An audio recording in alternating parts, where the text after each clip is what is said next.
Fuel tank is mounted. Boy, that's bright compared to the other paint, but it is what it is. We're routing the fuel line. We're going to use the rubber fuel line that we took off the original Massey one. It bolted right up there, right in there. We're routing it. We have plenty. We're routing it kind of a safer way, and we're going to zip tie it there. We're going to put some protectors on it in certain places, but we got plenty hanging down, so we'll have a brand new Massey fuel line. We're going to go with that because we own it. When we might as well use it. We paid for it. I don't know when, but we're going to use it. Back when Will was doing his 510 is when we had it. So that's working out great. Now we have to put in the new sending unit right here. This tank has been cleaned and lined. I don't know if you can see it down in there. And we are going to have a clean fuel system again. So that's going to be the big thing. I have a new sediment bulb, and a place that does antique tractors from us that did the 2010 gave us this screen. Can't find any with a screen in them like the old ones. We got to drill this out and then put the screen down in it. So that's the next task. And then our fuel line already fits directly into that, so that's nice. And these are the old ones, and I don't feel they're worth rehabilitating. And the strainers are all shot on them. Alright guys, I picked up the sediment bowl from Napa. This strainer is a different part number. Let me see if it's in my phone. I don't know if you can pull it up online. I went to a guy that restores antique tractors. He says he does this all the time. It's a fuel tank screen. New parts for old tractors, an R7. See if it'll refocus. R7949. I had to drill it out. I got a little bit too much. He needed like a 17 30-seconds drill bit. Mine was a little bigger than that. I am going to let it dry with yellow super weather strip and gasket adhesive. Fast drying firmly bonds gaskets and seals. So right or wrong, that's what I'm doing. Made sure there was no aluminum fragments in it. And so I will have a strainer in the tank like the original. I will have the sediment bulb, and then I will have the primary fuel filters. I am not putting an inline fuel filter like a gas 300 because I have a cleaned fuel tank. I'm going to have this strainer on there, and I'm going to have this strainer, and then the primary.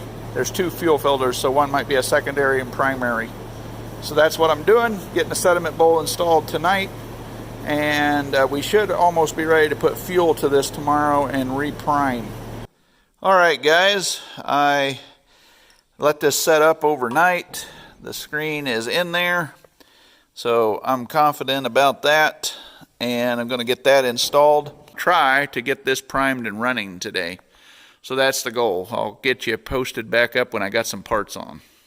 Alright guys, we're all hooked up. Everything's good to go. Good clearance on everything. So new sediment bulb installed, new fuel line. I do have to get it all zip tied up and protected, but I think that's going to give good serviceable life for many years to come right there. Now we'll go into our new sending unit. We got a new sending unit from Massey, so hoping that makes the gauge work. If not, we'll have to rework wiring, but that we're going to pick corn first before we worry about wiring. Because I want to get all the gauges and alarms back working. So anyway, going to get that done next. Alright guys, I have the old sending unit and I have the new one. This feels like it's full of fuel. It's pretty heavy, but I'm sure with all the rust it wasn't working anyway. So the part for that was 243663 M91. Can't tell you how old it is, but it came with the seal, and it is what it is.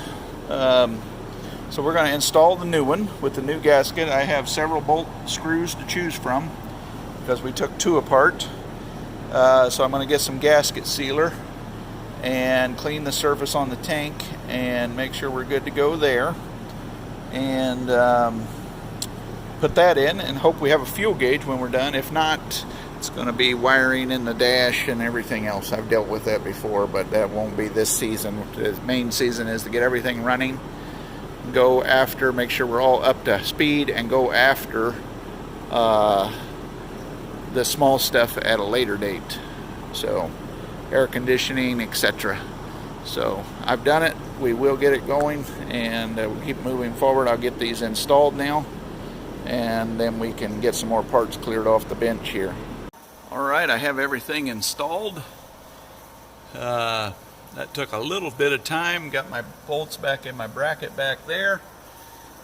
I'm ready to go get the fuel cell and put 20 gallons of diesel in here. I'm not zip tying my lines right now because I want to check and make sure that there's no leaks and the line is good, and then we're going to get this thing primed up and see if we can get her to fire off today. That's the goal for this afternoon. Then we will put all the lines in permanent place, and I'm actually going to double up this line with some air hose over it. I got some that'll fit down in, and that'll give it some protection around the corners and the sharp edges, and maybe make its life last a little longer. So that's what I'm doing, and I'll get back to you when I got some more to report. Alright, I think we have us some filters here, old stock, that I think will work just fine, and we are going to go up and change the fuel filters now. Alright guys, bad news. I decided to do the filters without cranking it. Napa 3166 is the replacements, but look at this nasty crud. It's like milk in there. I don't know if that's water or what that is, but we got to clean that crap out. And this one is the secondary one, and it had nastiness in it too. I think that's water. Hopefully the filters did their job and the combine is not compromised in the pump or the injectors. So we're going to get some filters on here and see what we can do. We got the fuel now up here. You can see it coming in with the hand pump. So we got our line filled, and we got our flushed out the pump, and we've got our top of our filter base, filter top there, cleaned out. So we're getting good clean red fuel there. Now we need to clean our parts and put our new filters in, and then fill them up and bleed them. We have fuel filter 1077260M91. It does cross over to a Napa 3166. We got everything cleaned out, and we are going to put in the new O-rings on the bolt. You have to put this little O-ring and washer. You have to renew this right there. And then you've got one for the top of the canister right here. It goes up in here, and then there's an O-ring down here on the nipple of it. You can see it right there. And we got to make sure that's clean and go from there.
All right, we got everything bled. We're going to fire it up. She fired right up. So tomorrow morning we will check to see if we lost prime, and we'll go from there. So here we go. Good to go. And we got her. Now guys, as we were doing the priming of everything and getting the fuel system back up to 100%, this is what we discovered. Right here, take a look at that. Bad weld from the factory. For the win, we had those fuel filters in stock from a previous purchase. I think they came with the 550 I sold. And I think we're going to move into the oil change next. Well, we do have to, now that we have the system, know that it's good to go, we have to zip tie our line in place and protect it. So we'll work on that next.